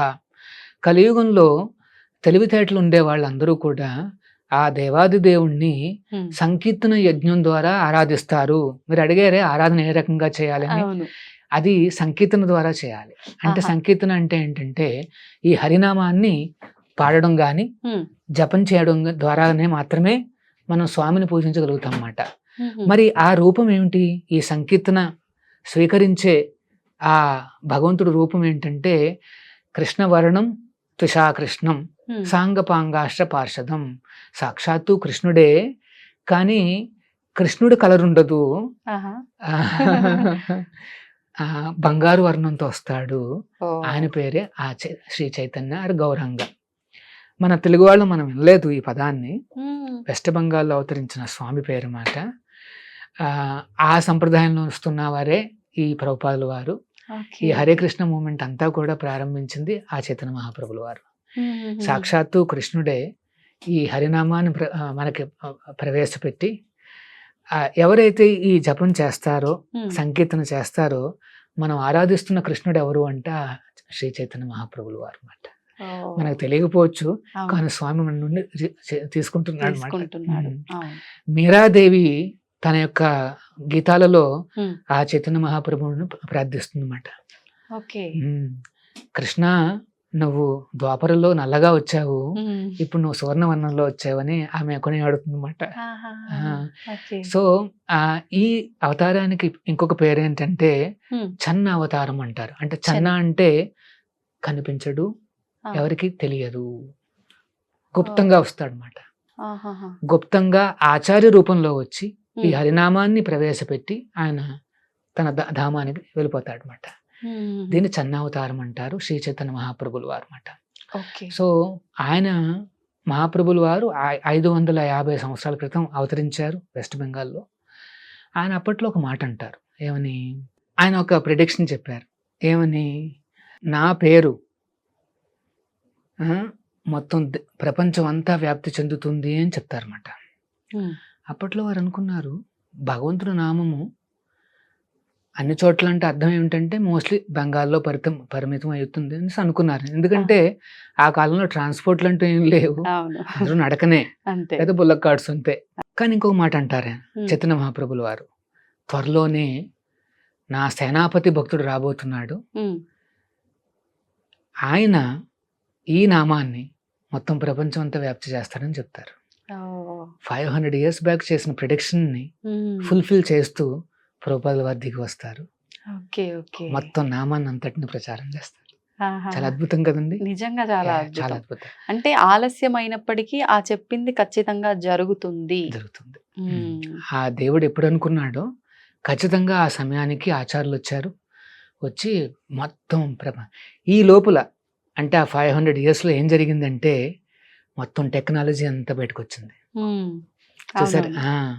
అన్ని రకాల పద్ధతులు. ఓడలు, విమానాలు అన్నీ అవును. రావడం మొదలుపెట్టినాయి. ఆచార్యుల వారు వీటిని అన్నిటిని ఉపయోగించి ఉమ్, ఆయన మొత్తం ఆ నామాన్ని, హరినామాన్ని మొత్తం ప్రపంచం అంతా వ్యాప్తి చేశారు. ఇంకాస్త సులభమైంది ఇంకాస్త. వీటన్నింటి వల్ల. వీటన్నిటి వల్ల ఉమ్, అసాధ్యం అనుకున్నది సాధ్యమైపోయింది. సాధ్యమైపోయింది. ఎందుకంటే భగవంతుడు చేసిన అరేంజ్మెంట్స్ అన్నమాట. ఉమ్, ఒకవేళ బుల్లక్ కార్డ్సే ఉంటే ఇప్పుడు చాలా టైం పడుతుంది. మ్మ్. అసాధ్యం అన్నమాట ఒక రకంగా అవును. చెప్పాలి. ఒక ప్రదేశం నుంచి ఒక ప్రదేశానికి వెళ్ళటానికి పట్టే రోజులే ఎక్కువ. ఎక్కువ. మనం వెళ్ళి అక్కడ చెప్పే విధానం కన్నా కూడా. అవును. ఉమ్, తర్వాత ప్రింటింగ్ ప్రెస్లు వచ్చాయి, అవును. పుస్తకాలు ముద్రించడం మొదలుపెట్టింది. అవును. ఇంతకు ముందు ఏం చేసేవారు అంటే ఉమ్, తాళపత్రాల్లో వాళ్ళు కాపీలు చేసుకునేవారు. ఉమ్, ఒక పుస్తకాన్ని చూసుకుని ఇంకొక పుస్తకం మీద తాళపత్రాలు అంటే అవును. పామ్ లీవ్స్ ఉంటాయి కదా, ఆ, ఆ, ఆ, వాటి మీద వాళ్ళు రాసుకునేవారు అన్నమాట. ఓకే. అలా ఒక కాపీ చేయాలంటే ఎన్నో నెలలు పట్టేది. దాన్ని ఒకరికి బహుమానంగా ఇచ్చేవారు, ఓకే. తర్వాత ఇంకొక కాపీ చేసేవారు. అట్లా అబ్బా బాబా. చూడండి, వెంటనే ప్రింటింగ్ ప్రెస్లు రావడము. ఉమ్, ఆ, మరి ఇప్పటి వరకు ప్రభుపాదుల వారి పుస్తకాలు ఎన్ని ప్రచురితమే అంటే ఎన్ని రకాలుగా మేము డిస్ట్రిబ్యూట్ చేసాం, ఉమ్, ఎంత వితరణ జరిగిందని ఆలోచిస్తే ఉమ్, ఆ భగవద్గీత దానికి సంబంధించిన పుస్తకాలన్నీ కలిపితే హా. ఆల్మోస్ట్ 55 కోట్లు కాపీలు బాబా బాబా. మొత్తం ప్రపంచంలో అందరూ అంతమంది తీసుకున్నారు. 55 crores. 55 crore పుస్తకాలు. ఎంత కాలంలో ప్రభుజీ ఇదంతా? ఇది లాస్ట్ 40 years, 45 years లో చేసాము ఇది. ఉమ్, మేము సాధారణంగా ఏదైనా పుస్తకం ఇస్తే అట్లీస్ట్ ఆ ప్రింటింగ్ కాస్ట్ అని వెనక్కి తీసుకుంటాం. ఉమ్, ఉమ్, అంటే డబ్బులు ఇచ్చే కొనుక్కున్నారు, ఉమ్, ఎంతో కొంత చదువుతారు. చదువుతూ. ఉచితంగా ఇస్తే దాన్ని పల్లీలు పెట్టుకోవడానికి వాడుకుంటారు. వాల్యూ ఉండదండి. వాస్తవం. మనకే వాల్యూ లేకపోతే వాళ్ళకి మ్మ్. వాల్యూ ఎలా ఉంటుంది? అవును. సో అందుకనే ప్రభుపాదుల వారు ఆ రకంగా ఈ మోడర్న్ టెక్నాలజీని ఉపయోగించుకుని ఉమ్, సాధారణంగా ఆధ్యాత్మికత అంటే అన్నిటి నుండి కాస్త దూరంగా ఉమ్, టెక్నాలజీలు వాడకూడదు, ఉమ్. ఇట్లాంటి వసతులు ఉండకూడదు, తపస్సులు ఆ, అంటే కఠినంగా ఉండాలి కఠినంగా అనేసి. ఉండాలని కాదు. ఆ. అది కాదు నిజమైన ఏంటో ఆధ్యాత్మికత. వైరాగ్యం అంటే. ఉమ్, ప్రభుపాదుల వారు ఏమనేవారంటే మన వైరాగ్యం ఏమిటంటే ఉమ్, యుక్త వైరాగ్యము అనేవారు. ఉమ్. ఏంటి యుక్త అంటే తెలివైన వైరాగ్యం. ఉహుం. ఏంటి తెలివి అంటే ఆ, ఈ లోకంలో కనిపించిన టెక్నాలజీస్, ఈ వసతులన్నీ కూడా మరి ఆ కృష్ణుడు ఇచ్చినవే కదా, మరి ఆయన సేవకు వాడుకోవడంలో తప్పే ఉంది. ఉహుం. అవునవును. ఓనర్కి సంబంధించినవి ఆ ఓనర్కి వెనక్కి ఇవ్వడంలో తప్పే ఉంది. అంతే కదా. ఇప్పుడు ఇక్కడ ఈ రూమ్ లో చాలా ఉన్నాయి, అవును. ఇవి మళ్ళీ ఓనర్కే మనం ఇచ్చేసాం అనుకోండి, ఆయనకి ఉమ్. అందులో తప్పే ఉంది. అంతే కదా. సో అందుకనే వైరాగ్యము అంటే అయ్యో ఇది నాది కాదని దూరం వెళ్ళడం కాదు, ఉమ్, దాన్ని తీసుకుని ఓనర్కి ఇవ్వడము. ఉమ్. ఇప్పుడు మీరన్నట్టుగా ఈ వైరాగ్యం అనేది కూడా రకరకాల సందర్భాల్లో రకరకాల పరిస్థితులను బట్టి ఉంటుంది. భక్తిలో వైరాగ్యం ద్వారా వచ్చే భక్తి కూడా ఉంటుందంటారు. నిజంగా ఇలా వైరాగ్యం ద్వారా వచ్చే భక్తి విషయానికి వస్తే ఇది శాశ్వతం అనుకోవచ్చా ప్రభుజీ? ఇది ఖచ్చితంగా శాశ్వతము. ఉమ్, భక్తిలో వచ్చే వైరాగ్యం ఏంటంటే నేను చెప్పినట్టు భక్తుడు ఏమనుకుంటాడు అంటే ఈ ప్రపంచంలో ఉండే అన్ని రకాల టెక్నాలజీస్, వసతులు అన్నీ ఉపయోగించుకుని ఆ స్వామి నామాన్ని అన్ని చోట్ల ప్రచారం చేయాలని అనుకుంటాడు అన్నమాట. ఉమ్, ఇప్పుడు మీరు ఎవరినైనా ప్రేమించారనుకోండి, ఉమ్. అందరికీ ఆయన పేరు తెలియాలనుకుంటారు, ఆ, ఆయన గురించి తెలియాలనుకుంటారు. తెలియాలనుకుంటారు. అంతే మాట. ఉమ్, భక్తి అంటే అర్థం ఏమిటంటే ఈ రకంగా స్వామికి సేవలు అందించడం. ఉమ్, మీకేమన్నా టాలెంట్ ఉందా, ఆ టాలెంట్ ద్వారా ఆ కృష్ణుడి యొక్క గుణగణాలని ప్రచారం చేయడం. ఓ, మీరు అకౌంటెంట్ కావచ్చు, ఇంజనీర్ కావచ్చు, లాయర్ కావచ్చు, ఎవరైనా కావచ్చు, సైంటిస్ట్ కావచ్చు, ఉమ్, ఆ సైన్స్ని ఉపయోగించుకుని ఆ స్వామి లీలల్ని కానీ లేకపోతే తత్వాన్ని కానీ మనం ప్రచారం చేయగలిగితే అది యుక్త వైరాగ్యము అంటే. ఉమ్, అంటే భక్తి అన్నా కూడా ఈ వైరాగ్యం అన్నమాట. ఓకే. నిజ భక్తి యోగం వైరాగ్య విద్య, నిజ భక్తి యోగా. భక్తి యోగా అంటే వైరాగ్య విద్య. ఉమ్. మరి మేము ఏంటంటే వైరాగ్యం, మీ చేతిలో మొబైల్ ఉంది, ఆ. ఒక మంచి కళ్ళజోడు పెట్టుకున్నారు, ఏంటి వైరాగ్యం అంటే? మా వైరాగ్యం ఏమిటంటే ఆ. ఇవన్నీ కూడా కృష్ణుడికే, ఆయన సేవలో ఉన్నాయి. అంటే మిగతా వాడి మీ స్వంతానికి మీరు ఉపయోగించుకోరు. స్వలాభం కోసం కానీ ఉమ్, లేకపోతే ఇంద్రియ తృప్తి కోసం కానీ వాడేది కాదు. ఉమ్, ఇది భగవంతుడిని సంతృప్తి పరచడానికి చేసే ఒక యజ్ఞం మాట, ఓకే. ఒక బృహత్ మృదంగం మాట, ఉమ్, అన్ని చోట్ల వ్యాప్తి చెందాలి అనేది మాట. Okay, okay. సో ఆ రకంగా మేము టెక్నాలజీ వాడతామండి. ఉమ్, ఇప్పుడు రీసెంట్ గా మీరు చూస్తే ఈ ఏ టెక్నాలజీ వాడి అవును, అవును. చేసి నరసింహస్వామి మీద ఒక యానిమేషన్ మూవీ అద్భుతం నిజంగా. అద్భుతం అండి. ఆ. అది హరే కృష్ణ తత్వం నుండే తీసుకోవడం జరిగింది. Okay, okay. అది ఆ నరసింహస్వామి అనుగ్రహంతో చాలా బాగా ప్రసిద్ధమైంది. అవును. ఇది మాట నిజమైన వైరాగ్యము అంటే. ఉమ్, మేము ఆర్టిఫిషియల్ ఇంటెలిజెన్స్ వాడాము, అవును. అన్ని చేసాము, ఉమ్, లేటెస్ట్ టెక్నాలజీ, కానీ భగవంతుడిని కీర్తించాం, అవును. నరసింహస్వామిని ప్రాచుర్యం చేసాం. ఉమ్, అది మాట మనం చేయాల్సింది. ఉమ్. సో మీకు ఏమన్నా టాలెంట్ ఉంటే ఆ టాలెంట్ని ఉపయోగించుకుని మీరు ఆ దేవుణ్ణి ఎట్లా కీర్తించాలని ఆలోచించండి. ఉమ్, మీరు మంచి గాయకుల, చక్కగా భగవంతుడు కీర్తనలు పాడండి. అవును. యు ఆర్ గుడ్ రైటర్, ఆ కీర్తనలు రచించండి, Right. లేకపోతే కాపీ రైటింగ్ చేయండి భగవంతుడి గురించి. అవును. మీరు అన్నారే కొంతమంది ఏమన్నా వచ్చి అక్కడ కుకింగ్ చేయగలరా? ఖచ్చితంగా. ఉమ్, మీకు ఎవరికైనా వంట చేయడం వచ్చంటే మీరు రావచ్చు, చక్కగా స్వామికి ప్రసాదాలు అన్ని తయారు చేయొచ్చు అన్నమాట. ఉమ్, సో చాలా ఏమంటారు, హ్యాపీ ప్రాసెస్. అవును. మనకున్న దాంట్లోనే మనం భగవంతుణ్ణి చక్కగా కొలవచ్చు, ఉమ్, ఆనందించవచ్చు అన్నమాట. ఇది ఈ ఏంటంటే కృష్ణ తత్వము అంటే, ఉమ్, కృష్ణుడి యొక్క సేవ అంటే. ఎటువంటి ఆర్టిఫిషియల్గా ఘోర తపస్సులు కానీ ఒంటికాల మీద నించుని నించోటాలు. చుట్టూ అగ్నిని పెట్టుకుని, అవును. యాక్చువల్గా నిజంగా దేవుణ్ణి చూడాలి అంటే అంత చేయాల్సిందే. ఉమ్, కానీ కలియుగంలో మన పరిస్థితి చూసి ఆ భగవంతుడే మనకి అన్ని అవకాశాలు దగ్గర దాకా తీసుకొచ్చాడు అనమాట. హరినామం చేస్తే చాలు నాయనా అంతే. అని మనం కన్విన్స్ చేస్తాడు. ఉమ్. ఆ నామం చెప్పడానికి కూడా మనకి సమయం లేదు. అంటే సమయం లేదు అనే దానికన్నా తెలియకపోవడం కొంత, తెలిసిన ట్రస్ట్ చెయ్యొచ్చా చెయ్యకపోవచ్చు చేయకూడదా అనే ఒక క్వశ్చన్ మార్క్ ఒకటి, ఇవన్నీ కూడా ఉన్నాయేమో ప్రభుజీ. కరెక్ట్. అందుకనే ఈ ప్రచారం అనేది చాలా ఇంపార్టెంట్. ఇప్పుడు ఉదాహరణకి ఈ స్టూడియో ఉంది, సరే కొంతమంది వింటారు, అరే హరినామం చేయాలా అని హరే కృష్ణ కృష్ణ కృష్ణ హరే హరే, హరే రామ రామ రామ హరే హరే అని ఈ 16 పదాల హరినామాన్ని కనుక మొదలు పెడితే ఎన్నో చక్కటి మార్పులు కనిపిస్తాయి అన్నమాట తన జీవితంలో. మరి ఇంత సహాయం చేసిన ఈ స్టూడియోకి కూడా చాలా పుణ్యం వస్తుంది. ఇక్కడ టెక్నాలజీ అంతా కూడా పవిత్రం అయిపోతుంది. ఇది భగవంతుడి యొక్క ఆ తత్వం అన్నమాట. చాలా చక్కటి విషయం అన్నమాట. మీరు అలాగే ఈ స్టూడియోను టెక్నాలజీస్ను ఉపయోగించుకుని ఈ భగవత్ తత్వాన్ని అందరికీ చేర్చాలి. అవును, అంటే మనకు మీరు అన్నట్టుగా ఎన్నెన్నో టెక్నాలజీస్ రోజు రోజుకి ఇంకా పెరుగుతూనే ఉన్నాయి, కానీ దాన్ని కరెక్ట్ వేలో ఉపయోగించట్లేదు. అవును. ఇప్పుడు చూడండి, ఆర్టిఫిషియల్ ఇంటెలిజెన్స్ వచ్చిన తర్వాత కొన్ని రకాల సైబర్ ఫ్రాడ్స్ అనేవి బాగా విపరీతంగా వచ్చేసాయి. అవును. పాపం కొంతమంది ఎల్డర్లీ పీపుల్ ఉంటారు, వాళ్ళు ఏమనుకుంటారు అంటే హెల్త్ పరంగా ఏమన్నా కాస్త ఫెసిలిటీస్ వస్తే బాగుంటుంది అనేసి వాళ్ళు చూసుకుంటారు. ఈ లోపల ఒక మెసేజ్ వస్తుంది, ఏమని, మీకు హెల్త్ పరంగా చాలా చక్కటి ఒక ఫెసిలిటీ ఉంది, క్లిక్ చేయండి అంటారు. వాళ్ళు ఏమనుకుంటారు, అయ్యో ఏదో నేర్చుకుందాం తెలుసుకుందాం అని చెప్పి వాళ్ళు క్లిక్ చేస్తే వెంటనే వాళ్ళ అకౌంట్ లో ఉన్న డబ్బులన్నీ వెళ్ళిపోతున్నాయి. సో దీన్ని ఏమంటారంటే సైబర్ ఫ్రాడ్ అంటారు. అంటే టెక్నాలజీ అనేది ఒక కత్తి లాంటిది, దాన్ని మంచికి వాడుకోవచ్చు, చెడ్డకి వాడుకోవచ్చు. ఇప్పుడు డాక్టర్ గారి చేతిలో కత్తి ఉంది, వాడు కోస్తున్నాడు శరీరాన్ని, కానీ ప్రాణాన్ని నిలబెడుతున్నాడు, దాన్ని సర్జరీ అంటారు. అంతే. కానీ ఒక తీవ్రవాది ఉన్నాడు, వాడి చేతిలో కత్తి ఉంది, కానీ వాడు కోస్తున్నాడు శరీరాన్ని, కానీ చంపేస్తున్నాడు, వాడిని తీవ్రవాది అంటారు. కత్తి ఒకటే, కానీ వాడుకునే విధానం. సో ఈ టెక్నాలజీస్ అంటే మాకేమీ ఏంటంటారు వ్యతిరేకత అంటూ ఏం లేదు, కానీ దాన్ని ఎట్లా వాడుకోవాలి అని నేర్పిస్తున్నాం.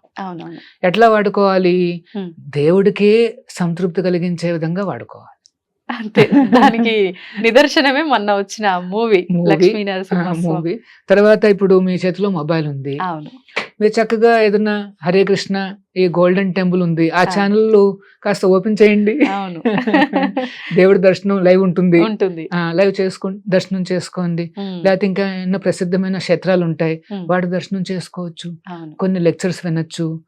ప్రయాణిస్తున్నప్పుడు సమయం ఉంటుంది, భగవద్గీత లెక్చర్ పెట్టుకున్నారనుకోండి, గోల్డెన్ టెంపుల్ గానీ ఏదన్నా అట్లాగా పెట్టుకున్నారనుకోండి, 1 hour మీ ప్రయాణం చక్కగా వింటున్నారు, మీ డ్రైవింగ్ నడుస్తుంది, కొద్దిగా ఏదో అర్థమవుతుంది. కొన్ని వెహికల్స్ లో అయితే వాళ్ళు చూసుకోవచ్చు కూడా మూవీస్. ఇట్లాంటి మూవీస్ పెట్టుకోండి, నరసింహ గానీ లేదా కృష్ణుడు గానీ ఇట్లాంటి మూవీస్ పెట్టుకోండి. అంటే టెక్నాలజీ మీరు వాడుకుంటూ మీ మంచికి వాడుకోండి. ఏంటి మీ మంచి, ఏదైతే భగవంతుడి కోసం మీరు చేస్తారో అదే చాలా మంచి మాట. మనతో పాటు నిజంగా వచ్చేది ఏంటంటే చివరికి మన స్వామికి చేసిన సేవలు మాత్రమే, ఇంకేది రాదు మనతో. సో మీరు ఎంత సేవ చేస్తే అంత మంచిది. మరి నేను ఎట్లా చేయగలను సేవలు, జస్ట్ హరినామం చెప్పండి, లేకపోతే వినండి, ఒక కీర్తన వినండి. మీరు కారు డ్రైవ్ చేస్తున్నారు, ఒక సాంగ్ పెట్టుకోండి, ఇదే నేను పాడిన అన్నమాచార్యుల వారిది అది పెట్టుకోండి, లేదా హరే కృష్ణ పెట్టుకోండి. సో అట్లాగా స్వామికి సేవలు అనేది చాలా తేలిక. అంతే.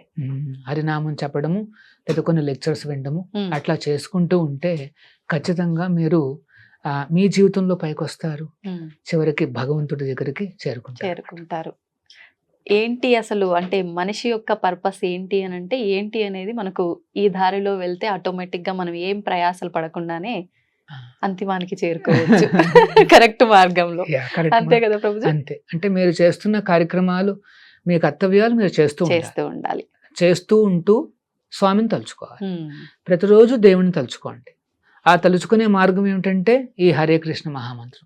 నామాన్ని చెప్తే చాలు, ఆ స్వామి సాంగత్యం మనకు లభించినట్టే. సో ఆ రకంగా తస్మా సర్వేషు కాలేషు మామనుస్మర యుద్ధచ అన్నాడు కృష్ణుడు. ఆ, అర్జున నువ్వు యుద్ధం చెయ్యి అన్నాడు, ఉమ్, కానీ నన్ను తలుచుకుంటూ అన్నాడు. ఉమ్, అంతే తేడా. అంతే. భగవద్గీత ముందు కూడా యుద్ధం చేస్తున్నాడు అర్జునుడు, అవును, ఎలాగూ చేస్తావు, చేస్తావు. నామస్మరణతో చేయి. సో నువ్వు మీరు ఐటీ ఇంజనీర్ అనుకోండి, ఉమ్. టైపింగ్ చేస్తున్నారు, కాస్త రొటీన్ వర్క్, అంతే.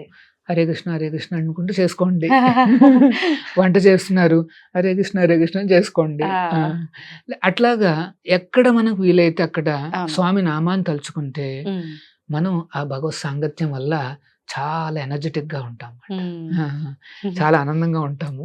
ఆ, ఆ తర్వాత ఇవన్నీ మనం ఇక్కడ కర్తవ్యాలన్నీ సంపూర్ణమైన తర్వాత ఉమ్, పునర్జన్మనైతి, మళ్ళీ ఇంకొక జన్మ అంటూ ఉండదు. ఉండదు. ఈ దుఃఖాలయం రావాల్సిన అవసరం లేదు. ఆ, ఆ స్వామి ఉండే వైకుంఠానికి, ఆ గోలోకానికి చేరుకోవచ్చు. ఉమ్, అక్కడ కూడా ఫ్యామిలీస్ ఉంటాయి, అక్కడ కూడా చక్కటి రాజ్యాలు ఉంటాయి, ఉమ్, అక్కడ కూడా అన్ని రకాల వసతులు ఉంటాయి. ఆహా, కాకపోతే దేవుడు ఉంటాడు. ఆ అంతే. శ్రీకృష్ణుని చూడొచ్చు, ఉమ్, ఆ నారాయణుని చూడొచ్చు అన్నమాట. ఉమ్, ఇది జీవిత ఆశయం కావాలి. నతే విదుహు స్వార్థగతిం విష్ణు. మన స్వార్థగతి ఏంటంటే ఆ విష్ణువు, ఆ శ్రీకృష్ణుడు. ఉమ్. ఓకే. సంతోషం ప్రభుజీ, చాలా మంచి విషయాలు, అద్భుతమైన వివరణ. మొత్తానికి అంటే కృష్ణ తత్వాన్ని అర్థం చేసుకోవాలంటే ఏం చేయాలి, అసలు మన లైఫ్ యొక్క పర్పస్ ఏంటి అనేది ఈ మాటలు వింటే అర్థమైపోతుంది. హరే కృష్ణ హరే ప్రభుజీ. కృష్ణ.